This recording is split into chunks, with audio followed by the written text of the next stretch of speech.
প্রিয় সাংবাদিক বন্ধুরা, আপনারা হয়তো নোটিস করেছেন কিছুদিন যাবত সোশ্যাল মিডিয়া একটি ব্যাপার খুব ঘুরপাক খাচ্ছিল ভোটের কিছু অনিয়ম নিয়ে। আমি সেই ব্যাপারটা নিয়ে কথা বলতে চাইনি কখনো, কিন্তু গতকালকে চ্যানেল আই বাংলাদেশ সংবাদপত্র প্রতিদিন নামে একটা প্রোগ্রাম হয়, এটা ঠিক 12টার সময়। সেখানে ইত্তেফাকের সম্মানিত সাংবাদিক সালেউদ্দিন ভাই, উনি গেস্ট ছিলেন, হোস্ট ছিলেন আমাদের মানব জমিনের জনাব মতিউর রহমান ভাই। তিনি কিছু কথা বলেছেন। তিনি বলেছিলেন যে সিদ্ধেশ্বরী বয়েজ স্কুলের যে ঘটনাটা কেন্দ্র করে যে সোশ্যাল মিডিয়ার যে খবরগুলো এসেছে সেটা নিয়ে তিনি বলতে চাচ্ছিলেন যে ওখানে আমি গিয়েছি, ওটা বদলি ছিল, কারণ আমি নির্বাচনের যে প্রার্থী জাপাসের প্রধান নির্বাচনী এজেন্ট, সেজন্য আমি প্রার্থী যেটা করতে পারি, যে জায়গায় যেতে পারে সেই এক্সেসগুলো আমারও আছে, সেই জন্য আমি যেতেই পারি। এটা আমার যাওয়াটা সঠিক ছিল এবং আমি যে তাদেরকে চার্জ করছি সেটাও সঠিক ছিল। কিন্তু তারপরে তিনি যেটা বলেছেন যে আমি যাওয়ার পরে যে অবৈধ ভোটগুলোকে বৈধ করানো হয়েছে সেটা নিয়ে নাকি মামুনুল হক সাহেব বলেছেন যে তার আসলেও বৈধ করা দরকার, সেটার পক্ষে উনি কথা বলেছেন। তো আমি আসলে সেই জিনিসটা ক্লিয়ার করার জন্য আজকে আপনাদেরকে ডেকেছি। আমি 12 তারিখে 5:30-6টার দিকে আমি জানতে পারলাম সিদ্ধেশ্বরী বয়েজ স্কুল থেকে আমাদের পোলিং এজেন্টরা ভিতর থেকে বারবার আমাকে নক করছিল, এখানে অনিয়ম হচ্ছে, অনেক অনিয়ম হচ্ছে, একটু পারলে এখানে আসেন। আমি তখন দৌড়ে চলে গেলাম, গিয়ে আমি দরজা নক করছি, বারবার নক করছি, অনেকক্ষণ, আধা ঘন্টা পরে দরজাটা খুললো, ভিতরে যেতে দিবেই না। তারপরে গেলাম, ওখানে প্রিজাইডিং অফিসার ছিল শামসুল ইসলাম, ইসলামী ব্যাংকের, এবং প্রায় 5-6 জন বিদেশি পর্যবেক্ষক ছিলেন ওই রুমটার মধ্যে। ওখানে কাউন্টিং হচ্ছিল। তখন আমাদের যে ধানের শীষের এজেন্ট তারা বলছিল যে এখানে 25 থেকে 27টা ভোটকে তারা বাতিল করে দিয়েছে, যে ভোটটা ওই যে গ্যাপ সাদা জায়গাটা সিলমেন্টের জন্য সেগুলোকে বাতিল করে দিয়েছে। কিন্তু আমি রওনা হওয়ার আগে জানতে পেরেছিলাম যে নির্বাচন কমিশন থেকে ওই ভোটগুলোকে বৈধ করার জন্য রিকোয়েস্ট করা হয়েছে। তখন আমি প্রিজাইডিং অফিসার শামসুল ইসলামকে বললাম যে এই ভোটগুলো তো নির্বাচন কমিশন থেকে বৈধ করার জন্য বলা হয়েছে। উনি বললেন যে আমরা এরকম কোনো নির্দেশনা পাইনি। তখন রিটার্নিং কর্মকর্তা এই সময় আমার মোবাইলে ফোন দিলেন। আমি তখন বললাম যে ভাই, এখানে তো রিটার্নিং কর্মকর্তা শামসুল ইসলাম, উনি কথা শুনতে চাচ্ছেন না, উনি এগুলোকে মানতে রাজি না।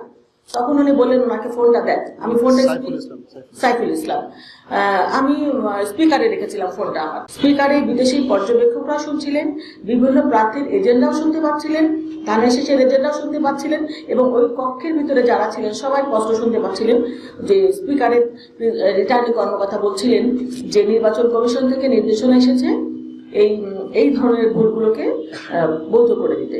এখন এটা বাস্তবায়ন করবেন কি না করবেন সেটা সম্পূর্ণ আপনার ব্যাপার। তারপর উনি ফোনটা রেখে দিলেন। সেই শামসুল ইসলাম বললেন যে আমি এটা মানতে রাজি না। আমি বললাম আপনি কেন মানবেন না? বললাম আমি নির্বাচন, আমার সাথে সরাসরি কথা হয়নি, আমরা কারণ আমার উপরে একজন কর্মকর্তা আছেন ম্যাজিস্ট্রেট, তিনি আসুক, তারপরে আমরা ডিসিশন নেব। তা আমি বললাম সেই ম্যাজিস্ট্রেটকে কল করেন। উনি অনেকবার কল করে বলে আসছেন। তারপর অনেকক্ষণ পরে সেই একজন মহিলা আসলেন ম্যাজিস্ট্রেট। উনি এসে, ওনার নামটা আমার ঠিক খেয়াল নেই, সাম আফরোজা হবে, উনি এসে বললেন যে না, এই ভোটগুলো সব বৈধ হবে, বৈধ করে দেন। কিন্তু তারপরে ওই শামসুল ইসলাম কিন্তু বললেন যে না, এই ভোট, উনি ওনার সাথে তর্কাতর্কি করলেন, মানে বললেন যে বৈধ হবে না। কিছুক্ষণ পরে ওই ম্যাজিস্ট্রেট তখন বললেন যে আমার আরেকটা জায়গায় একটা অনিয়ম হচ্ছে, আমি ওখানে একটু চলে যাই। তখন আমি বললাম যে আপনি এই জিনিসটা মানে সলিউশন না করে আপনি চলে যাচ্ছেন, তাহলে এটা কি হবে? তখন উনি বললেন যে আমি কিছুক্ষণ পরে আবার আসছি। তখন উনি চলে গেলেন আর আসলেন। তখন আমি প্রিজাইডিং অফিসারকে বললাম যে আপনি এখন কি ডিসিশন নেবেন?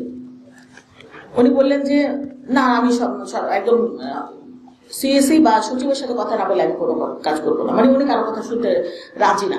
তো ওখানে আমি তো প্রায় আধা ঘন্টার উপরে ছিলাম হয়তো।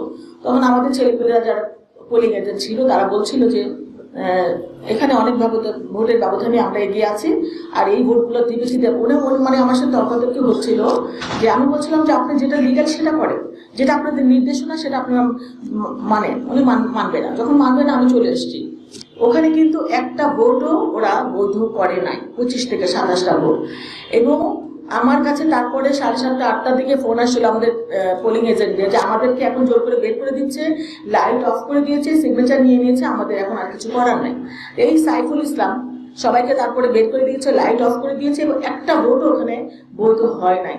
তো যেটা সোশ্যাল মিডিয়ায় ছড়াচ্ছে যে আমি যাওয়ার পর ভোটগুলা বৈধ হয়েছে আর তারপরে মির্জা আব্বাস নির্বাচিত হয়েছে, এটা ঠিক নয়। আমি আমি আমি মানে ভেবেছিলাম না, ভাবছি মানে এটা নিয়ে যে আপনাদের সাথে কথা বলতে হবে, এটা আমি আশা করি নাই। কিন্তু কালকে যখন আমি ওই চ্যানেল আই নিউজটা আমি মানে সংবাদপত্রে ওনার কথা যখন শুনলাম, ওনার নাম হলো